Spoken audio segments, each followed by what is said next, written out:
Igikomangoma Yesu we yelelelele tegeka kwisino mwijuru. Nafikiri ngete abandi barabandanya. Milele milele utabaki kuwa Mungu heshimiwa. Sasa hiyo ndo nyimbo sasa kwa sasa hivi iki nafanya vizuri. Rero twakorana n'amakorali urumva tukagaragara ko tufayico dufise cyoshobora gufasha n'abandi. Niho maze kuva Tanzania yashitse mu gihugu nashavuga ati no ndakenera kuba no gukora ibikorwa ku gici wanje kandi ndazi ko bizogera neza kuko impano yo kwandika ndayishoboye ikintu cyose ndagishoboye. Rero bisobanurwa gute natangwa kugaragaza indirimbo ya mbere yo kumugaragaro muri 2007 iyo yari Igikomangoma, iyo yari Shikama niyo yatanguye kumenyekana ko watanguriye ko 2007. Rero nkabavuga nti nshima Imana ubutumire bwinshi bwarabonetse. Ubutumire bwinshi kuko ndibuka niyo ndirimbo muri 2010 yatumye na nyakwigendera Nkurunziza ntangura kuja muri bijya bikorane vya Ngozi na Gitega. Ya bikorane vyategurwa n'umukuru w'igihugu biba rimwe mu mwaka umenga. Okay, ibibazo usanga abantu bahura navyo hariho urabona uri kuri stage ko aba ari umunezero hari abavyinjiramwo bibaza yuko ari umunyenga ariko ni bikorwa bifise challenge ndende. Aho ushobora kuba urakora neza abantu bakabona kuba urakora nabi. Ashobora kuba uragerageza gushikiza ubutumwa abantu nabo bakakurondera skendo. Abantu ntibabwumve. Abantu bakakurondera skendo. Ubwo tujya mugabo ntashoboka. Kuba pastor ushobora kwiga theology. Ukabikora kuko wize theology. Hari abandi babikora mu mihamagaro. Ukabikora kubera watanze umuhamagaro ariko so kuba ko kwitwa pastor bica byica. Tabia ugumure gwa muntu nyene uhagurutse wewe sinshoke ngomba kukugwanya ntarabona ko mfise ubushobozi bwo kugwanya icimana yagushizemo. Ko bushobozi hari umuntu agufise bwo kugwanya icimana yagize mu muntu. Sasa iyo ubikoze rero urumva iyo ubikoze atabwufise siyamuzo gumubona ikintu kibandanye. Umuntu habaye inama mu ijuru bakavuga ati tumuyu yaravuze kuzivya yaratuma Yesu umwana w'Imana hari ubushobozi bwo kuzivya ujya muntu ntanavuge hano bagamusaza ndakumva cyane abantu ntibavuge bari bavuze ubwo bushobozi ariko nibo bavuga ko ari umusuma ari umwambuzi umujura umuntu aje kudukombo uri mwengo wari mushangiriye wakafanya nini baadaye. Bisobanurwa rero gute hari ibintu bimwe uri kurakora uri priority mu bikorwa vy'Imana ukazorinda bagukomera amashi. We ni nani upigiwe makofi ariko bikiri mu ntango ntidushigikirana kandi ukazorondera umuntu ndagushigikira ugitanguye ibintu wewe godoka kuko ntacu zonoba ariko Imana yashaka kuzanira umwe canke babiri bakumva ariko kuzorindira ngo nataka ngo bizokunda ariko wamaze gutera imbere. Oya uyu ari umuntu w'iwacu iwacu bisobanurwa gute ico naracize cyo gituma nshitse naha sirategemeye ngo reka mamagaye b'abarundi bacu bariho bamyereka ingene mbandanye umuziki bari kumbwira ati ahubwo wewe ibyo uharavuga urabifitiye isiguro yuko wobikora ariko jewe nahaye umwanya imbegu Imana yashizemo abari indongora ku imbegu ikurongoye ibindi byose ni mutogondongo.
Amahoro y'Imana bane namwe mwese nshuti bakunzi mukurikira ibiganiro bica kuri uru rubuga rwacu The Story Room TV. Turabaramukije turabatahije cyane turagarutse mu biganiro inyuma yuko turiko tucisha ku rubuga rwacu imikino ya African Cup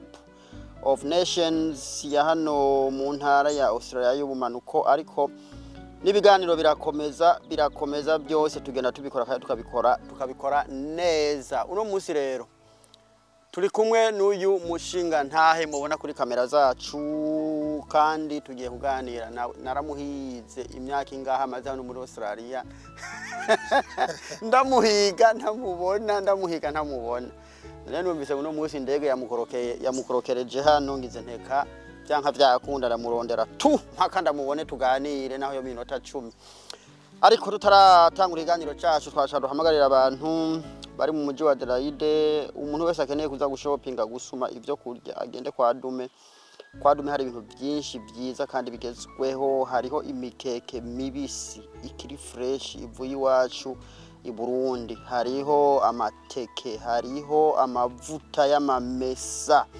hariho indagara, hariho inyamunyamu, hariho ibintu byose by'ibyo kurya kandi ku mahera make,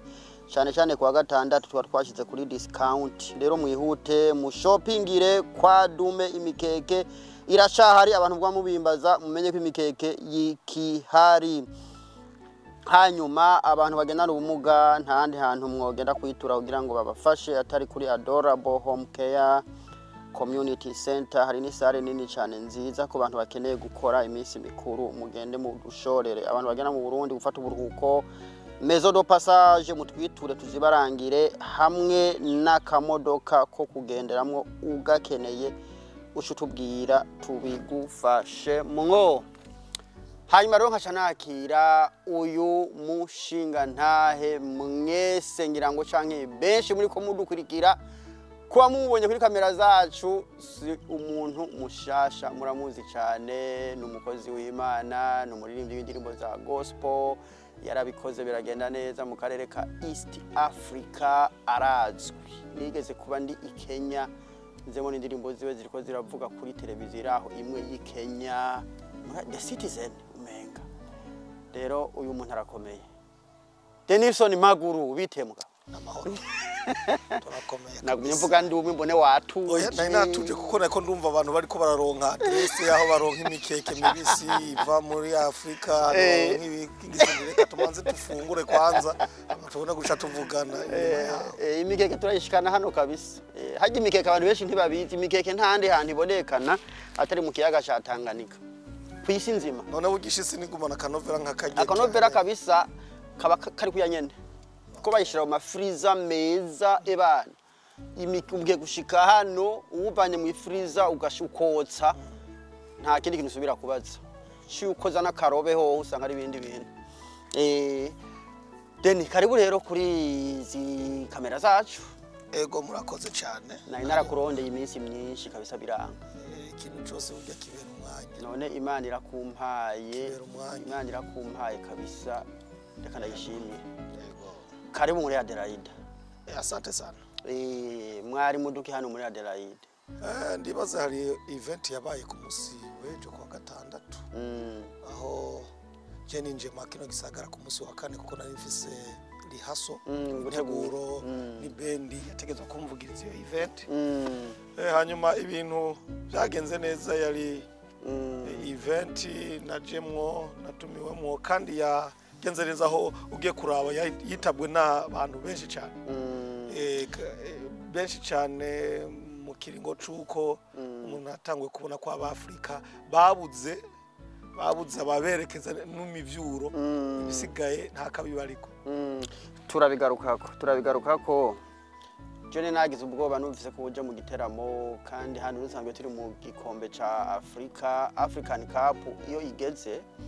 usanga ibindi bintu byose bisa nibihagarara. Abarundi abanyafrika bose hafi ya bose tukaba twibereye mu mikino y'umupira w'amaguru wa African Cup. Rero ngiye ko byagenze neza kandi nabibonye no ku mastati yawe. Ni vyiza pe nivyo gushimira Imana. Oya reka ujya nasanze ego umupira ufise abantu benshi barawukunda kabisa. Ariko burya iyo umurimo ari uw'Imana ntubura ijya anointing y'Imana ntibura bisamaza nubwo baba bakunda umupira bakaja mu vy'Imana Imana iravyikorera kandi urumva umupira ugiye kuraba mu kintu ukoze hari ikintu c'umupira ikiba coroshe ariko icezo cararengaye urumva rero umupira ntaco wishe cyane Denilson twibarire hari abatakuzi hari abakubonye ari ubwa mbere twibwira uriwe hanyuma tukubaze tubaze dukeya hama twihereze dutahe ndizere ko no kuba dusanzwe tuvuga ururimi rumwe ubutanzi n'ubupfutse nko mu mezi abiri arangiye cyangwa ubu niho novuga ati ntanzi canke aba n'abavutse mu myaka irangiye gato abavyeyi babo barababwira ati hari umuntu yitwa uko abantu benshi rero bari batuze kuri Dennis Rison ariko akaba ariyo nindi zina kandi rya isanzwe rihari gusa tubona duti ntitworisiga inyuma rero n'ubu barimenyere aho tushira ko ati ni Baba Maguru Dennis Rison Maguru iyo maguru cyavuye nuko ufise amaguru yagenda cyane canke maremare ni izina giwanje namanye kuva kera gusa nayo nakoresheje muri industry aho rya izina giwanje cyavuye kukina iyo rya maguru oya bisanzwe ni cy'abavyeyi canke sogokuru wanje yitwa Maguru rero cavuka sa nawe avuga ati ni Maguru avutse rero naryo ricarira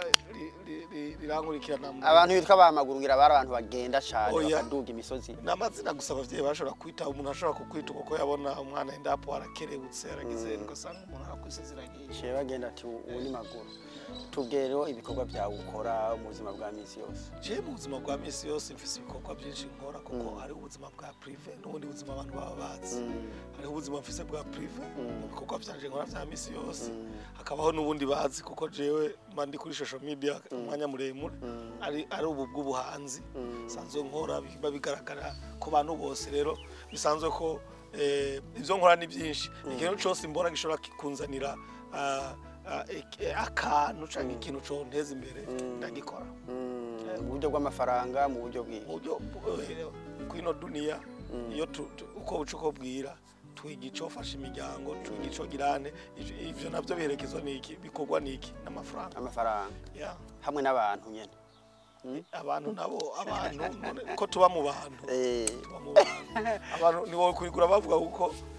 ukazi korose uri kumwe n'umuntu kugira ngo umuntu atazi kubana neza n'abantu ubwo nta n'amafaranga ashobora kuronka ndizere ko kuba neza cyane si byo bituma utera iyo ntambuko y'amahera ahubwo kumenya kuyarondera nivyo byo bituma uronka amahera kumenya kuyarondera bo Deni twari tukumenyereye uririmba indirimbo z'Imana indirimbo za gospel hari indirimbo nyinshi wamenyekanye ko jewe bwanje nakumenye uririmbye uri gikomangoma kerukira gasore gatoyi nyene gato n'ubura cyari gisore ariko ico gihe kabisa asha byarabonekana yuko ibiraya bitarashikane twakumenye uri indirimbo za gospel n'ubu ni wo murongo ukomereza mugiramwo canke uririmba ibije byose mu mutwe urakijijwe umupasteri ko dukunze kubona n'abaririmbyi benshi hari aba bishop hari abusanga ibyewo biguma bizamuka biduga Denilson no musi twomumenya gute n'umuririmbyi ari indirimbo zimeze gute je ndizere ko hakintu bita identity yanje niganyene aho rero nimba iyo ndimo wayivuze uri gikoma yari yinyegeje mu zindi ndirimbo naririmbye ariko yo izana identity tukavuga kabona za Shikama izo ndimba abantu bose bashobe kumenya Shikama si yavubamuka oya si yavuba nivyo Shikama niyo nahereyeko nivyo ujya album ya mbere niyo yarimo Shikama ya kabiri niyo yarimo uri gikomango ya gatatu niyo haje mu ndirimbo abantu bashobe kumenya nka Bethlehem rero bisobanurwa gute identity yanje ni gospel music haruhande ya industry ya gospel romba novuga ngo ndafise yindi industry romba no ndakubeshe bisobanurwa gute nkora gospel music kandi ibyo si ibintu abantu borinda kubaza kuko nibikorwa bya misi yose bigaragara mu bantu bigaragara imbere y'abantu rero Deni uti uri umuririmbyi w'indirimbo mpimbaza Imana indirimbo zihimbaza Imana none uramaze kumva ya Sekira mu ndirimbo zuririmba sindazi kurikirana zose hari igihe wasanga haba hari zirimwo zirimo naho warazumvise nimba wari usanzwe ukurikirana ibikorwa by'iwanje. Okay, Deni wararirimbiye mu Burundi noneho ubu uri hano muri Australia umengo hamaze igihe gito. Sinzi ko waje kudutemberera hama ngusubire mu Burundi, sinzi ko waje kuhaba, sinzi ko bimeze kugira ngo nze kumenya ngene tuganira. Je novuga yuko ngaha turi ingenzi kuko iwacu ni mu Burundi. Muri kino gihugu. Muri kino gihugu turi ingenzi, iwacu ni mu Burundi. Twese twaje gutembera. Twese turi ingenzi. Nuko aje hamaze imyaka 17. None ndakubaze wamaze imyaka ingahe Tanzania ariko kahava? Uziko kino gihugu kariho hantu mbaye igihe kinini mu buzima bwanje. Ya ni ubaye ariko uri ingenzi. Uri ingenzi muhira ni mu Burundi. Ino twovuga yuko ni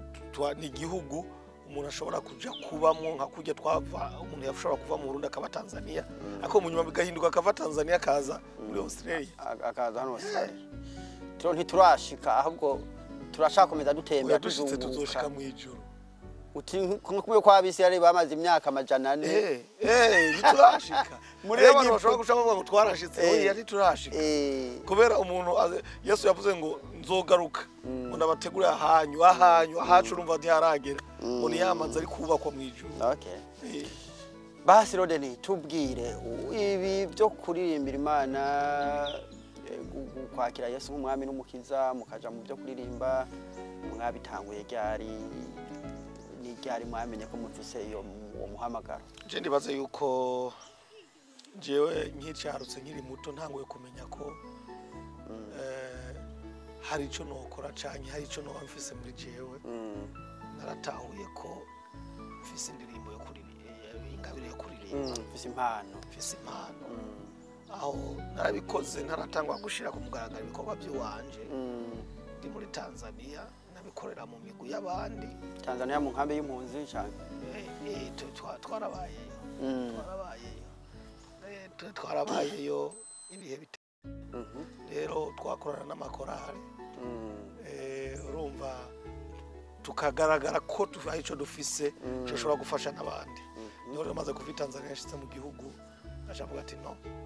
ndakenera kuba no gukora ibikorwa ku gice ciwanje. Kandi ndazi ko bizogera neza kuko impano yo kwandika ndayishoboye. Ikintu cyose ndagishoboye rero bisobanurwa gute natangwa kugaragaza indirimbo ya mbere yo kumugaragaro muri 2007. Iyo yari gikomangoma. Iyo yari shikama. Niyo yatanguye kumenyekana ko watanguriye ko 2007. Ariko imbere yaho hose wararirimba nyene ariko ibintu bitaragera ngo bije kumugaragara. Nararirimba ariko urumva ari byaje bwaje kumugaragara rega ari kuririmba no kugira identity kugira ngo abantu bakumenye bagire kandi sukuvuga ko utawuririmba neza ubikora neza ariko urumva ni umwanya utaburagera. Abaririmbyi benshi bakunda kuvuga ko baciye mu Sunday school akaba batangura kuririmbira. Wese ko byagenze? Sunday school bibaze kwijamwe abana nubwo warayiciyemo niho ushobora gutahura ivyo wakora muri Sunday school. Ahubwo benshi bibuka igihe bari mu makorale kuko imaze gukura uvuye muri Sunday school niho ushobora kubona ati je nisununu ndashobora kuja muri korale nkaririmba. 2007 rero niho wagiye ukarikodinga indirimbo yawe ya mbere Shiramanga. Ariko ngira ngo muri ico gihe waza waramaze kwakira Yesu nk'umwami n'umukiza. Waje icambere nakuriye mu muryango ukijijwe. Ngira no kumbatiza bambatije nkiri muto cyane. Je bambatize mfite imyaka 9. Beba kwatije mu mazi menshi. Menshi. Nakubanga wari muto cyane. Imyaka 9. Rodani ntiyagutwara. Imyaka 9 abapentekote ntibarekeye. Rero bisobanurwa gute nakuriye mu muryango ukijijwe nanjye ndavyisangamo. Aco gituma nakoze nibisa nivyo kandi ndabigumiza mu mutima no kubikora. Denilson Maguru arubatse canke arashara umusore? Hariho ibiganiro nagenda akora byinshi cyane. Warashimanja ku mashusho media menshi cyane. Mvuga ivyerekeye ubuzima bw'iwanje. Arantegeza. Hari ibibazo nko ndavye urugendo maze kugira. Arantegeza. Hari ibibazo noba nkicishura ahubwo abantu basanzwe babizi kuko maze kubivuga ku mashusho media menshi jewe ndabizi gusa ivyuzi n'ivyaha nuko hari bashasha bashobora kuba batwa baje kuri uno murongo baba bakeneye kumumenya neza Denilson Maguru. Ivyuzi n'ivyaha mwandishi wa habari ivyonzi sinaje kwishura ahubwo geraje kukubaza James abana babiri ndo mvise umuryango. Okay, that's good. Ninavyo byizaga hajye umukozi abakozi b'Imana benshi bakoze badafise imiryango bakira abasore nkuko banya amazina yanyu maze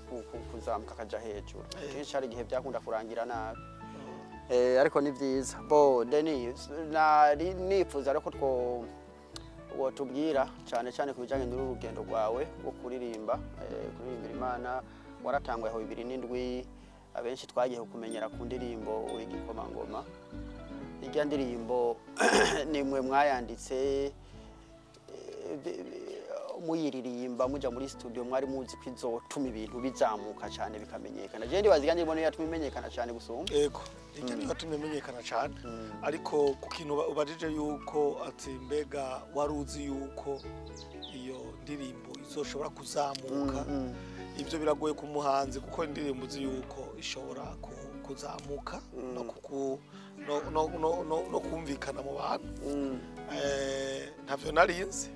ariko nisanze yazamutse biri ku rugero rwiza kabisa Imana yayisize amavuta yayo ariko ntabwo nayanditse mvuga yuko izozamuka ku rugero nk'ubwo yazamutse yagushikanye hehe ugikomangoma wabonye byahuruye amarembo yameze ate n'amafanikio yahe woshobora kutubwira novuga yuko nkuko nabikubwiye muno muziki urafise etape zawo rero iyo umurimbyi wese atangwe kuririmba aba yifuza yuko ibikorwa vyiwe hari aho vyogera cyane nta umuririmbi ashobora kuja muri studio avuga ati je nzorimba muri studio biherera hanyene ngo biherera hanyene ariko hari n'uririmba avuga ngo reka niririmbire gusa oya ibyo nzovuze muri saro twumviriza turukuku reka y'abantu babikora mu rukuku kubera umugenzi wanje agiye ukabikora aho turavuga ikintu bita ku muhanzi uravuga ati je ndakeneye gukoresha ingabirano yanje urumva bisobanurwa gute imaze kuvuga ati nkeneye gukoresha ingabirano yanje ubushaka ibikorwa bizogera rero icambere iyo bimaze kugera aho hantu birugura connection bimaze kugera aho hantu birakorohereza mu kazi kawe ukora kihuduma ya gospel banywa iyo bigeze aho hantu bishobora kukuzanira abafaziri bafasha umwuga wawe abatera nkunga nta mutera nkunga azoza gusanga mu nzu ngo narumvise ngo hari umuntu ngo harondera ngo gukora ibikorwa impaka bazobe bamenye icyo ukora icyo umaze gukora naho gishobora kuba kimaze kugera rero novuga ati muri rusangi iyo ndirimbo yugurura amarembo menshi cyane ikomangoma yugurura amarembo ndibuka nko mu gihugu hageze n'igihe n'izina ryanje barireka bakanyita gikomangoma bisobanurwa gute yuguruye byinshi rero nkaba mvuga nti nshima Imana ubutumire bwinshi bwarabonetse ubutumire bwinshi kuko ndibuka niyo ndirimbo muri 2010 yatumye na nyakwigendera nkuru nziza ntangura kuja muri bijya bikorane vya Ngozi na Gitega ya bikorane byategurwa n'umukuru w'igihugu biba rimwe mu mwaka umenga okay bijya byaba rimwe mu mwaka mu kurangiza umwaka rero iyo ndirimbo yakoze mu gihe yari ikinewe gukorwa kuko yarashoboye kusamirana hirya no hino rimwe nama mvuga nti nk'abarundi bari ino bambonye gusa kwabaye kugaragara undi bari basanzwe banzi ku mashusho media rero ivyo byose rero turashiyagega na social media ntari bwatera imbere muka ndiye bwatera imbere ariko none amasidi barayagura amasidi barayagura hari ukuntu twadanaza amasidi hari ukuntu twadanaza amakaseti mato ariko ibi byo kubwira umuntu ngo ndabiyo link ngura uyisangiza ivyari kigihe biroroshega biroroshe biba byo kugura amasidi wasanga bigoye usanga no mu nzu wawe uzaho yabika usanga warunze ibintu ariko baga telefone byose biba bikwiye ucuragenda uratuzanira Bethlehem nayo nyene ntihari mbi yari nziza yoyo nta mafanikio wo tubwira yakugejejeho ndizeye ko Bethlehem narayikoze irumvikana kabisa. Bethlehem abantu benshi barayize cyane. Barayizi rero. Bethlehem. Nyumva ko nawe uyizi. Cyari gisagara gito cyane. Kigayitse. Urumva urungitse gusiga jambo bakajyumva baca babandanya bandi. Rero narayikoze mejeje inyuma yaho ndibuka yuko nacenja mu gihugu ca Kenya ariko nayo nari kwava ndabikubaza ati Kenya wari wagiye yari kwirakora neza kuko ndibuka yampaye ama event menshi y'ama conference na hamagamwamwo kumva zuko iyo ndirimbo yariko nayo irabikora neza. Okay. Sobanurwa gute naho muririmbyi agigwa no kuba abantu bashobora kuguswa ico kintu. Hanyuma akabona bamwe bashobora kugana muri ibi canke ibi. Album rero ni zinga umaze gukora. Ubu urabona ibi bintu byarahindutse na karirimbo kamwe gusa mushira kuri social media zanyu ariko mu minsi iheze indirimbo byasaba gukora indirimbo 10 8 zingahe ugashira kuri album. Wari umaze gukora album zinga? Kiyagera nemaze gukora album 3. Ariko mu nyuma yaho nace ngena ndakora single cyane. Byo gukora album nabo nashoboye kubibandanya. Turashari bo muri East Africa ntituraza hano muri Australia naho tugene bimeze muri Africa. Burya uri kuzamuka canke uraba nabandi baririmbyi ingorane nyamukuru abantu bakunda kugira ni yahe muri uwo mwuga wo kuririmbira Imana cyangwa kuririmba muri rusange. Ibi bikorwa ntibyoroshe. Ibikorwa icambere bagira ibibazo usanga abantu bahura navyo. Hariho urabona uri kuri stage ko aba ari umunezero. Hari abavyinjira mwo bibaza yuko ari umunyenga ariko ni bikorwa bifite challenge ndende. Aho ushobora kuba urakora neza abantu bakabona kuba urakora nabi. Ashobora kuba uragerageza gushikiza ubutumwa abantu bakakurondera skendo. Abantu ntibabwumve. Abantu bakakurondera skendo. Ugaca rya mugabo ntashoboka. Rya mugabo n'uyu. Ariko waratawe ko nibyo Yesu nawe yaratumwe n'Imana. Bakavuga tuyiko nuko uca wishira none wewe ni nani? Acavuga ati reka nkore ukabishishika. Rero benshi byo batanguye bakwamira mu nzira uko bahura n'utubazo dutonye two kubatisha bacha basubira ariko je sesubira igihe je ni mbaya urumva cyo cha skende nico kintu ca mbere wovuga ci intambamye wabonye si ndizere intambamye zihaba ni nkizo zo kuba ushobora kuba urakora igikorwa abogishigikiye akaba ari ahubwo borondera ingene bobona wagihagaritse. Iyo ni ngora nimwe mu ngorane usanga turi mu nzu y'Imana kubera ikintu udashigikirana. Oya rega murakwiye gutahura ikintu kimwe. Urumva? Kandi abo badashigikira abo mu nzu y'Imana habaye abantu bafise intumbero zitandukanye. Abantu bose bari mu nzu y'Imana kubwo usanga n'uwitwa umupasteri aza akaguhonda. Reka kuguhondera iki? Araguhondanye. Sico ndiko ndabaza reka tabia haifi. Umuntu ashobora tabia y'umupasteri kuko yitwa pasteri afise tabia ya jaruzi afise tabia yo ishari ishobora iyo tabia nimba yaramunani guhagarika no mwishengera guma yikoresha bazi ko atayikoresha hama kaba pasteri gute kandi reka none pasteri ndakubaza pasteri ka nizina pasteri nizina ariko hari ibindi bintu umuntu abahetse indani tukira abana bato tubonye umuntu yitwa umupasteri twakwibaza ko nani watwaza Imana ibitabo. Oya suko pasteri gusa no murashikiza ubutumwa nakujya dufate kwa mfano umwarimu yiza amashuri yayahejeje arigisha abanyeshuri. Ariko nawe abafise ahantu endapo ivyo bintu yabikuye rero kuba pasteri ushobora kwiga theology. Ukabikora kuko wize theology. Hari abandi babikora mu mihamagaro. Ukabikora kubera watanze umuhamagaro ariko so kuba ko kwitwa pasteri bica byica twa tabia ugumure gwa muntu nyene. Rero bisobanurwa gute ntuzobone ngo watewe vita n'umupasteri ukubera kinatewe na pasteri. No n'umuntu nk'uwundi gusa yagiriwe iryo bakujyo yo kuronka iyo yindi level yo kuba umucungaji mucunga kondo. Okay. Ndumva bitoroshe. Hari abandi bakunda kuvuga yuko ibintu bijanye n'uburyo kwinjira mu studio na vene yuko usanga bigora cyane wengira byarakoroheye. Oya kwinjira mu studio niba byoroshe ariko ivyo sino bishira mu kintu wovuga ngo iki carambangamiye mu gihe bikorwa umuntu yabibandanije abikora umuziki ni ukiutangura wa wiyemeje kuba hansra kuba ingwanyi rero iyo ugumye wita uwo muri ko muragwana ko azokunesha arakunesha rero ivyo by'uburyo bwa studio warije muri industry ndacu ntibabikira uvyiga Kongo uburyo bwo muri studio no indirimbo zawe gushika no munsi indirimbo uvuga ati kabisa iyi ndirimbo yarakoze umuti ni ya muzakera muzu izari zose je novuga muzambere indirimbo zashoboye gufata isoko ya industry ya gospel zabaye shikama urigikomanga mu gihe cuko mu ntara zose hagati mu gihugu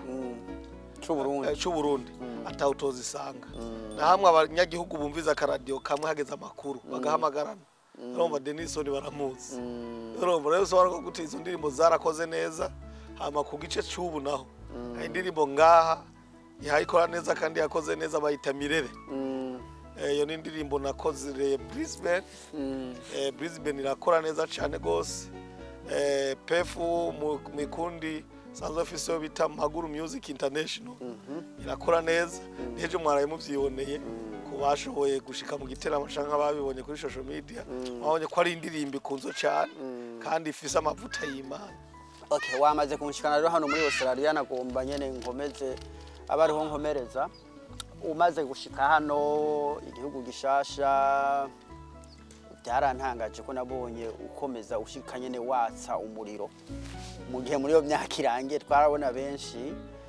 babaririmbyi bashika hano ugasanga bishiye bisa n'ibigorana ngira ngo ubuzima bwa hano bukabanza bukabakanga gatoyi ubibanga bakoresheje n'ijyaye je ndibaze yuko vuze ngo hari banga nakoresheje zoba mbeshe kuko urumva ni ikintu nagumye mbona jewe ku barimvyi benshi bashobora kuva za Afrika bagashika iburaya ntivyashobora kubandanya byasha bihagarara za Canada yo basanga aho rero nacu ubeshemwo rero amwe novuga ati nakojeje ibanga ntaryo nomenya atari uko ngira ngo gusa Imana yo yangomije mu bikorwa woshobora gucumbaza ati none bo Imana ni yari kubagumiza mu bikorwa urumva ico naco no cishura ko kuko nanje mpanda bikorera ahantu biba bigoye na je ndabikora mbona ko bigoye ariko nkabibandanya urumva icyo nibanga ry'Imana sibanga ryaje no bwira umuntu ati nakoze uko nafundikanije uko no ndamuheza ivyo wabonye bigoye hanini oya buzima bwawe urabona tuba turi bize n'akazi tuba turi bize niki kuronka umwanya wo kuva ku kazi ugaca ufata umwanya wo gucuja muri studio ino nta ma studio uzosangaho agwiriranye ahari biba bigoye cyane ni ikintu bisaba yuko usacrificing utagize sacrifice y'umuziki wawe ngahantu ushobora gukora rero novuga ati ni sacrifice nikasema nubwo vyomera ukuntu bw'imyanya ugora umurimo tanguje negezwa kumana bushigikiye muca murashiraho ibendi hariya mu muji wa PF iyo musanzwe muba iyo bendi yiwavuze ngo yitwa gute to Maguru Music International mufise urusengero mukorera ko canke umwari wese arabatumira mukora gute iyo bendi irimo abaririmbyi bava mu ma eglise atandukanye amashengero atandukanye turekera ama eglise mu bihugu bitandukanye harimo abazimbabwe harimo aba South Africa harimo aba Zambia harimo aba Congo muri bangahe irimo abantu bagera kuri 22 ndibaza abantu baherutse kubona live recording nakoze igikomango barabonye ko ari kundi y'abantu benshi kuko irimo abantu batandukanye irimo abazungu urumva ni ikintu nagomvye ko ubwoko bwose buja hamwe urumva abo bantu babegeranije gute muga urumva kumenga uri umuntu udasanzwe Imana kubwira yuko urumva imbegu y'Imana iracinzira atashobora kuba hari inzira imbegu y'Imana niyo kintu cyose ntaje none mutipe njeje ubundi byari bigoye cyane gose ariko umaze imyaka 2 gusa ibiri ntiyanakwira neza harimo mu nkamezi abiri ariko urumva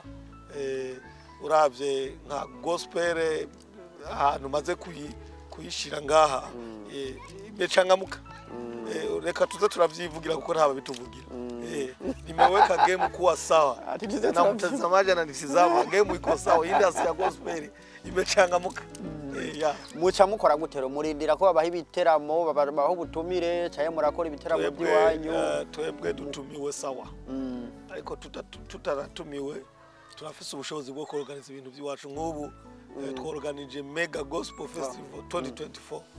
ya mwaka huu. Sasa simaka turafise no gutumira nk'ubu twaratumiye abantu batandukanye. Mega Gospel Festival 2024 izobera muri PEF. Izobera muri PEF itariki 23 z'uku 11 hazoba hari bande iteguye gute izobera abaririmbyi harabaririmbyi batandukanye babwire abanye PEF bose batandukanye sidoshobora kubadondagura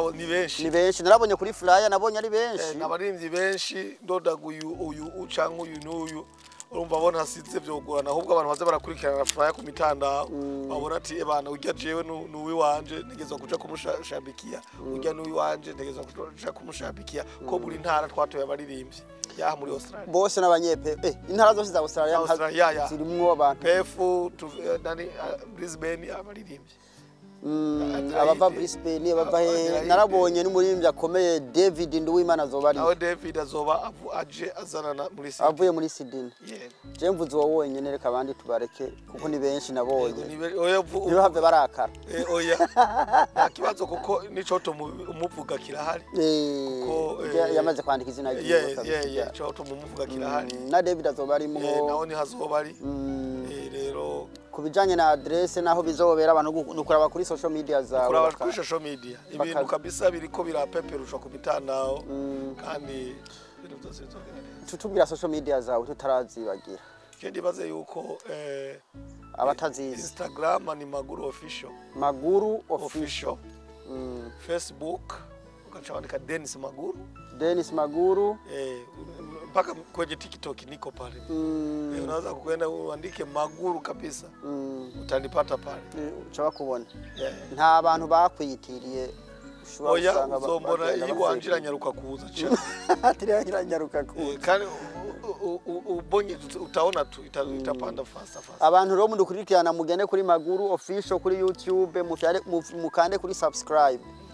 no kuri no chaîne yacu nanye mukande kuri subscribe kugira ngo ibintu bigende neza ibiganiro byose tuzana mubibone mutora abanyamuryango kandi muba mufashije umwanzuro mwiza cyane ico gitaramo rero iyo Mega Festival izobera muri PEF abantu bazoginjira ku buntu oya bari ku buntu iyo Mega no kuriha aho ako nudufanga dukeya tutavuna Kenya umuntu umwe ni $30 mekapo 50 kuri bajya bavuga ati tukene kurabi igiteramo twisanzuye ahantu bagizene no twagize $100 naho habarimo n'ikinyobwa ushobora gufata ikinyobwa girane aho ngaba nabazoba bahari ibinyobwa bizoba bihari bazogura barye banwe ego hazoba n'abafungura bazofuka ku giteramo kizotangura saa 8 geresa 4 z'ijoro bizoba bikomeye kandi kuzoba gupiga nyene live azoba ari live kabisa abarimvyi bose babitegura wakora jipanga sawa sawa nta bindi biteramo umaze gukora hano muri Australia mu gihe cyo gukora ibiteramo Brisbane maze gukora igiteramo ahubwo nagikoze Brisbane nkishika mwezi 3 ya mbere niho nakora igiteramo muri Brisbane ariko haruhande yico nateguye maze kuja mu biteramo ntumiwemo nk'ahantu heje cyane Melbourne Sydney Townsville uziko hari n'ahantu maze kugera je ntarashika ndiko namara imyaka 40 hano none utari umuhanzi ugomba uje ugiye kugira tugiye kugira ejo se umuryango ejo kuri ino weekend mwari mufise igiteramo hano muri Adelaide naho carangere tukivuge ko mwari mwatumiwe nabandi hari bendi y'ugwaruka yaha bari bafise bari organize barategura igiteramo n'abajene kabisa hano baricara hano nyene baravuga bati turakwiye umuririmbyi ashobora kuba umushitsi witeka yego arandondera amaze rero kundondera ndaraba amatarike ko binkundira turabipanga turabivugana nawe nyine tubipanga arico narimwe ku munsi wejo nabonye kuri social media zawe kabisa abantu bari benshi kandi nimewapatia congratulation kuko ibintu wakoze arugwaruka hariho n'abatama ngaha batobitegura kandi n'abantu narabonye bari benshi kwe abantu kandi baje kubwishe bibaze uko babibona urabona abahanzi kimwe ibintu bibaryohera nuko ugenda ugasanga abantu barahari ubuze abantu hajya utaha n'indege nigushika ugenda urimbira ingene ishe ngani hagufi n'amasaha nk'abiri usubira muri PF ariko jo urabona igiteramo cyari kimeze neza cyari cuzuye cyari kiribi abantu bakeneye gutumira Denilson bo mutumira gute bagenda kuri social media turakoresha n'amaguru kuko iryo zina Denilson Maguru urisigira ikiro abantu bakeneye kumutumira ko atari wakashitse abantu bakeneye kumutumira bo mubona gute ubu ndafise abantu iyo umuntu ankeneye fise management ndondeye oya sindahita management oya kunda bita ibintu bya management ga abahanzi hari umuhanzi narondeye mu Burundi sindamuvuze izina ndabe ko yo mpaka interview gatoyi yambwiye ngo mfise management je ndafise gusaba undondeye candaguha candaguha ukabanza ukabaganiriza hanyuma tukaraba iharakati ko atabindi bintu ni wana harakati je ndabitabona harakati abo bantu tubabone gute hari nimero ya telefone canke ntibikene abo bantu uyironka nimero yabo iyo umanje kundondera nkabona ko bikenewe ko naguha nimero yawo kuri za social media zawe yego mbonye ko bikenewe ko ndaguha izo nimero kuri ico kintu ubuzanyisha naguha izo sinzi ko nakikubajije iminsi mikeya umaze hano ubona ngena ibikorwa by'Imana cyane cyane muri iyo sector urimo yo kuririmba ubona bihagaze gute Denilson je novuga yuko igikorwa gihakimera neza cyane cyane iwacu mu Barundi n'abakongomani abarundi turaziranye kandi iki kintu tuzoreke kugishira mu yindi interview uzogishiremo uranegeze nta na kimwe kiva abarundi ni babana gushigikira ikintu gitanguye bibagora vraiment ntabyo bazi ahubwo banakurosa kandi baranakugwanya bimwe nyene wavuga by'abantu bakugwanya yes urakora bivutse nibo abantu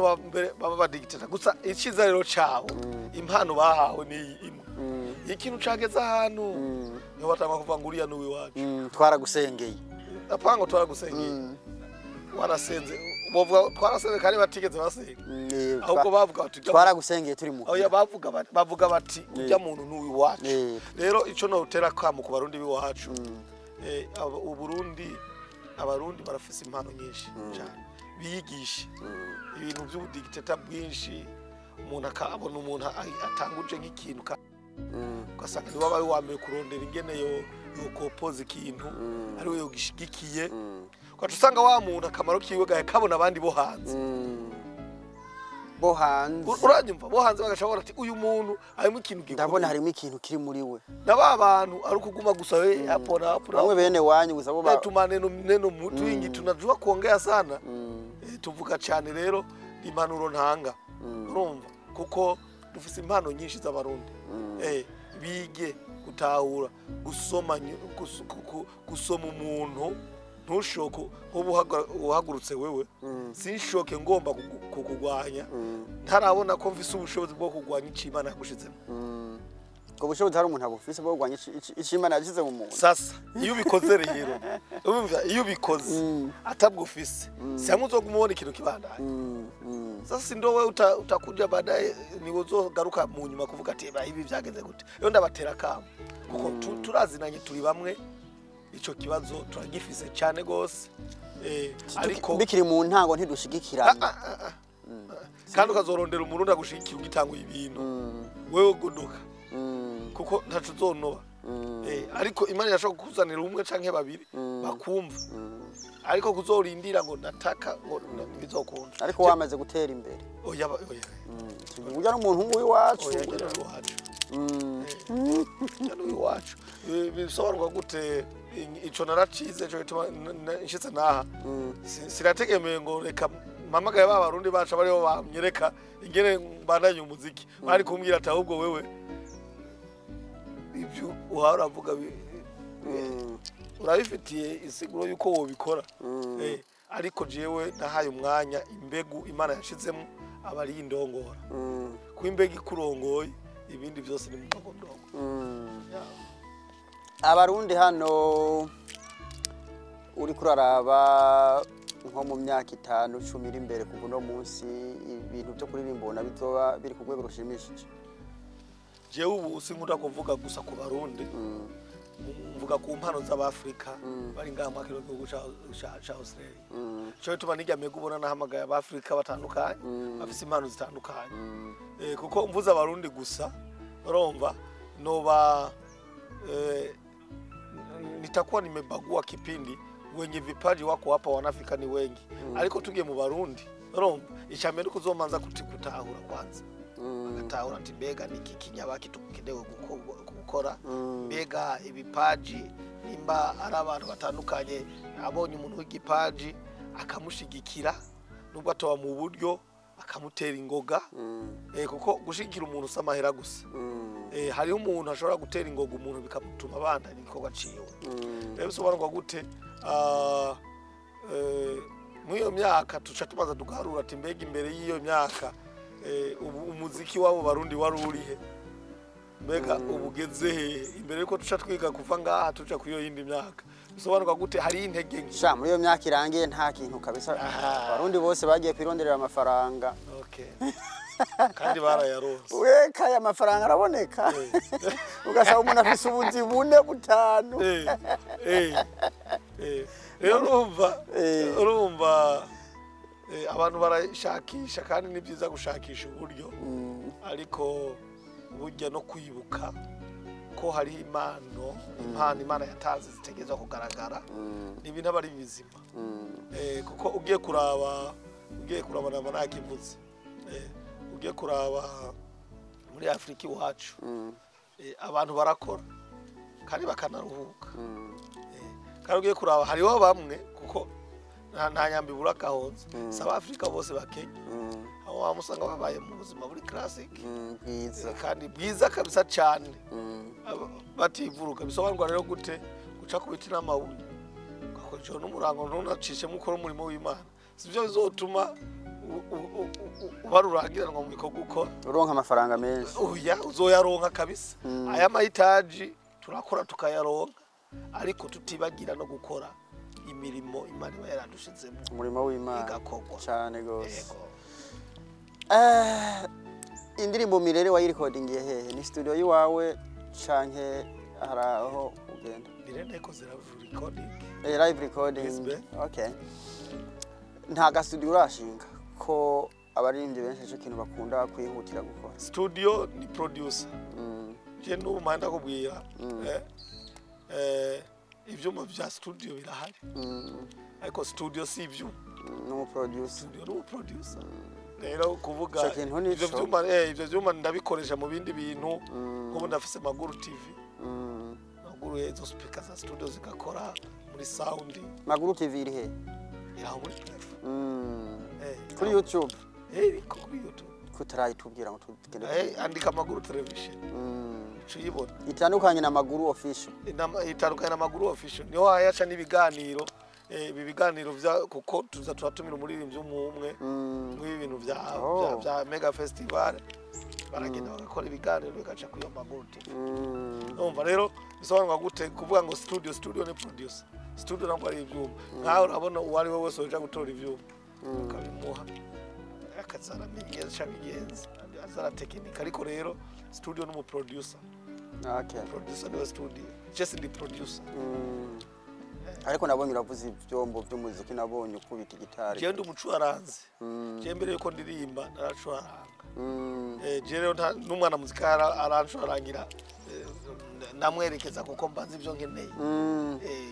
hari byo ushobora kumwerekezamo kwandika indirimbo ukoresha gitari cyangwa ukoresha piano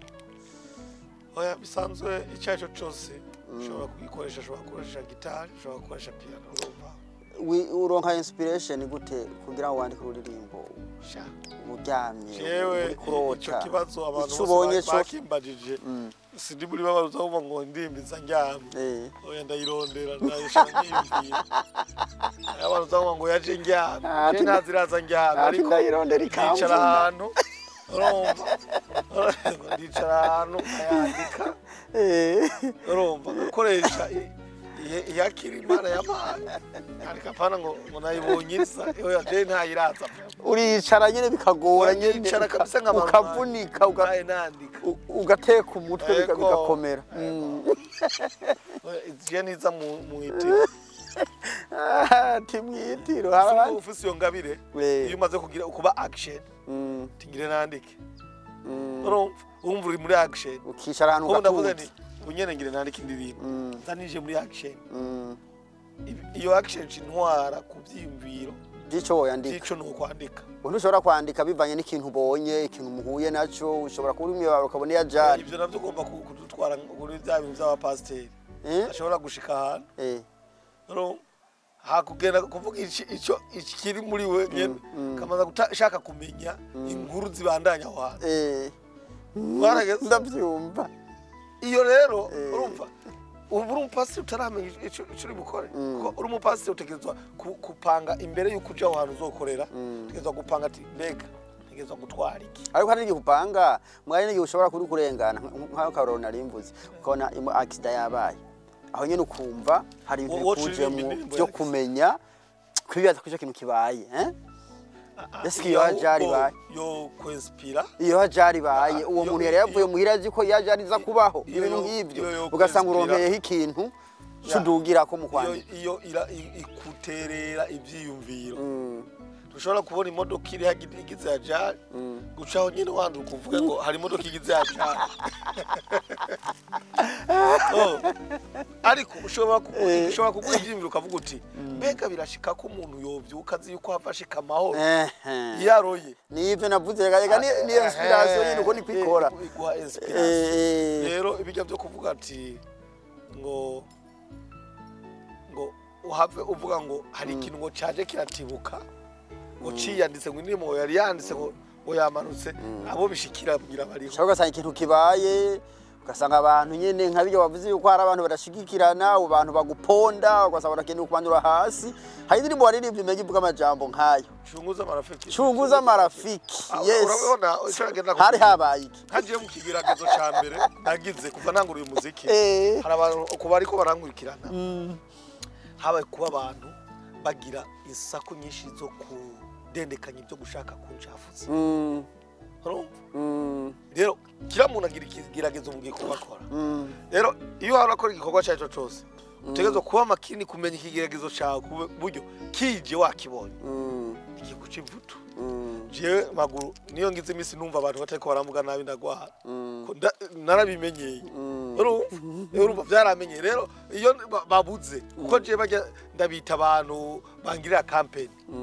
bamvuga nabi sira bafata bamvuga nabi bafasha campaign kugira ngo ibikorwa byanje bishishikare biri muri circulation kuko iyo aba kumvuga nabi byari guhagarika igikorwa cyo wanje simbagiririmba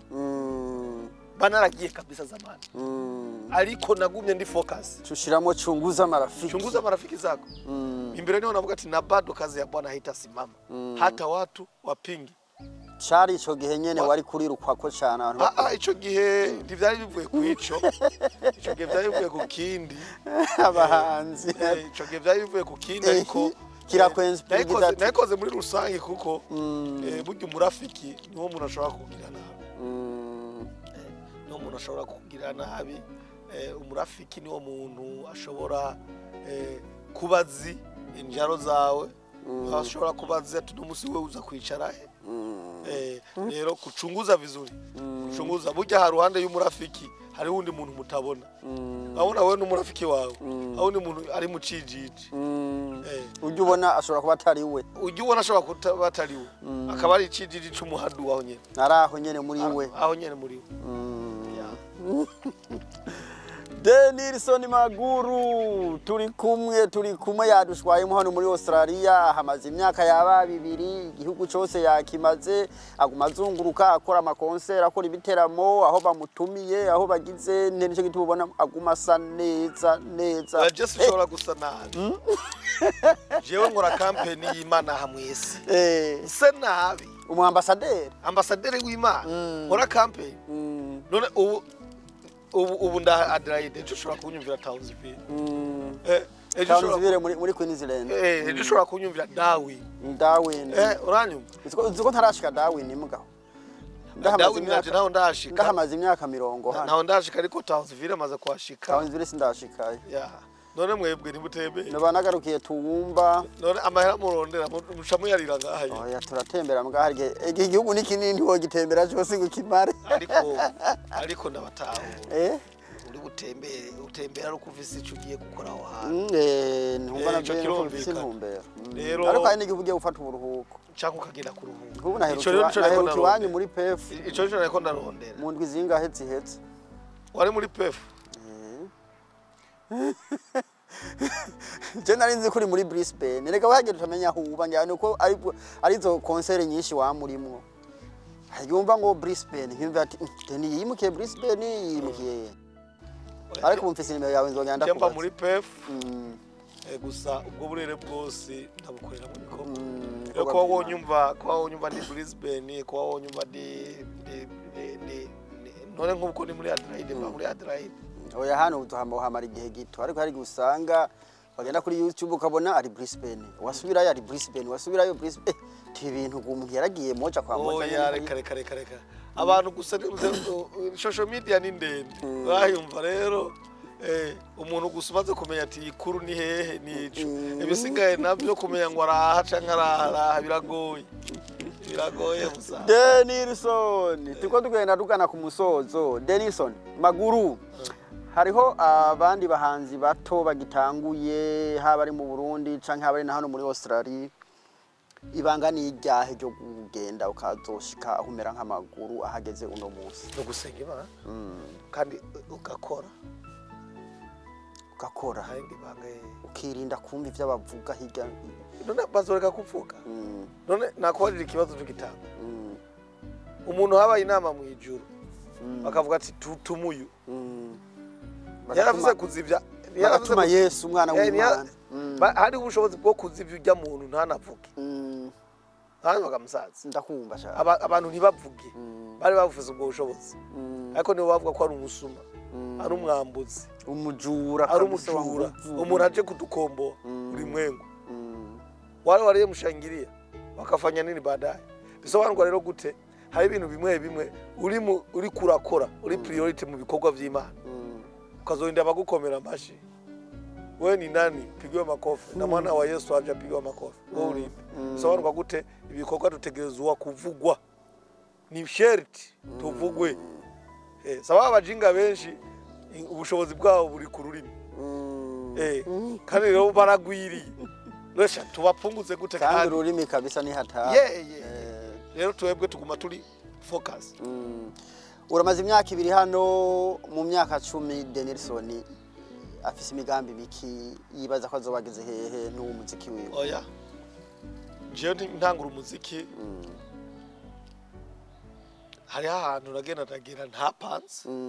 sinkunda kuba kuko je sinkora sekira abasekira nibo iyo bariko baragayaga bo aba yabipanze byose je Imana nkayiha ibikorwa gusa wowe ukavuga ati jewe Mana ndaha unkoresha ushaka unkoresha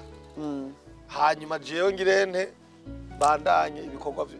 vyawe hanyuma we nuzomenya aho ushika wewe uzomenya aho ushikana nimba uzobona ati ndamugarukiriza aha nta kundi okay abantu muri ko mudukurikira ndumva no mubazi ibibazo bikeyi ni ibintu byo nshoboye kuronka ariko ndazi ko mwari mumukumbuye benshi abari mu Burundi ndazi nemwe ntakekeranya yuko hari nabamubonye twumvise ko bumvise yuko ari muri Australia bakangutse batari babizi kuko ntukunda gukora ama interview ni kubera iki dukunda kubona ku maradio rimwe interview amaradio interview kuva kera sinazikura cyane narakunda kuzijako ari nk'igikorwa visi urabona nk'ubu turafise toto yaga tuvugana turafise ibikorwa biraza turafise ibyo twakoze ejo ariko zijya interview zuko umwanya n'umwanya umuntu zo gutwika sidazikunda kuko ndafise ico mbwira abantu ampaye nderanje industry yanje gospel abakunzi ba Deni rero muramubonye ari hano muri Australia niho ariko arakorera noneho wewe nk'umumenyesha makuru waha muri Australia ibikorwa vya maguru kubibona weho bikwensipira gute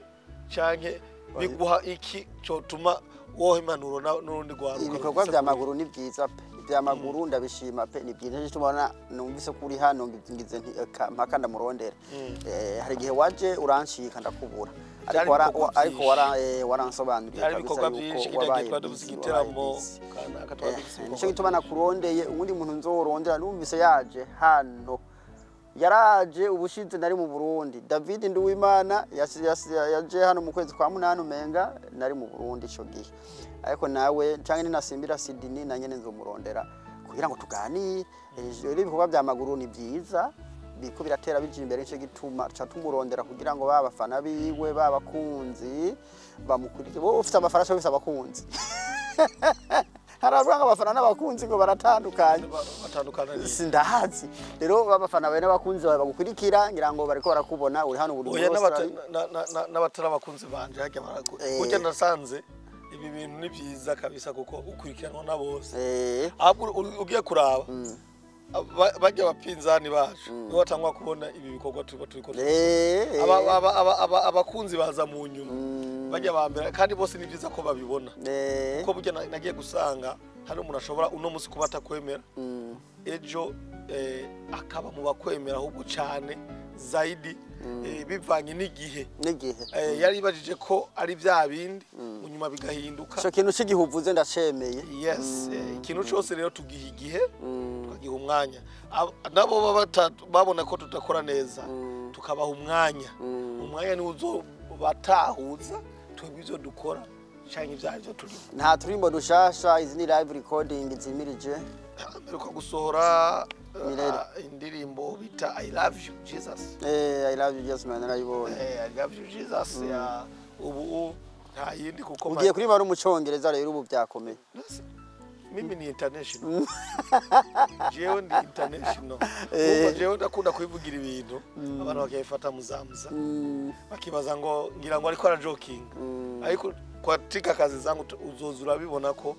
ibyo mba mpaye ndavuga ari ukweli nico bituma ubona ubu ncanga nkarimba icongereza nkarimbiki kuko ndabona iyo mpanda twari gikogo ce wanje I love you Jesus nta dini twiteze kubona vuba live recording bado tuachako tunategura mega ya mega niho tuzomenya ibikurikira kuko nayo yahisa bineguro nyinshi cyane reka ndagusaba imbere ko turirimbira karirimbo agakorasi kamwe kuhishama kariko kose kaba ari kuni mirele haba ari he aho ushaka agakorasi canke aka verse ka mbere anova ikikongongoma Yesuwe yelelelele tegeka kwisino mjuru nafikiri ngete cha abandi barabandanya milele utabaki kwa Mungu heshimiwa. Sasa hiyo ndo nyimbo sasa kwa sasa hivi iki nafanya vizuri katika hii mikoa kabisa, hii mikoa yote haibikora neza. Rero kubwivyo murabona n'amaradio Tanzania yakunda kuzivuza, mu Burundi n'amaradio yakunda kuvuza indirimbo zawe. Amaradio nkayo menshi cyane aravuza, ama televiziyo yose tweza RTN Basic bose baravuza. Ibikorwa abarugushira imfungurwa mu zindi ibikorwa bari basanzwe bazi, ibikorwa bategezwa gukora n'ibindi ya. Twibutse social media zawe, wavuze YouTube ko ari Maguru Official. Hanyuma Instagram Maguru Official. Facebook Dennis Maguru. Dennis Maguru. Inimero ya telefone uzoyiduha ikindi gihe ubu reka tube turakurese Deni birahagije turagushimiye ku mwanya wawe waduhaye twizere ko ikiganiro cyabaye cyiza kandi Imana iguhezagire ukomeze ugubwe neza Muhezagirwe.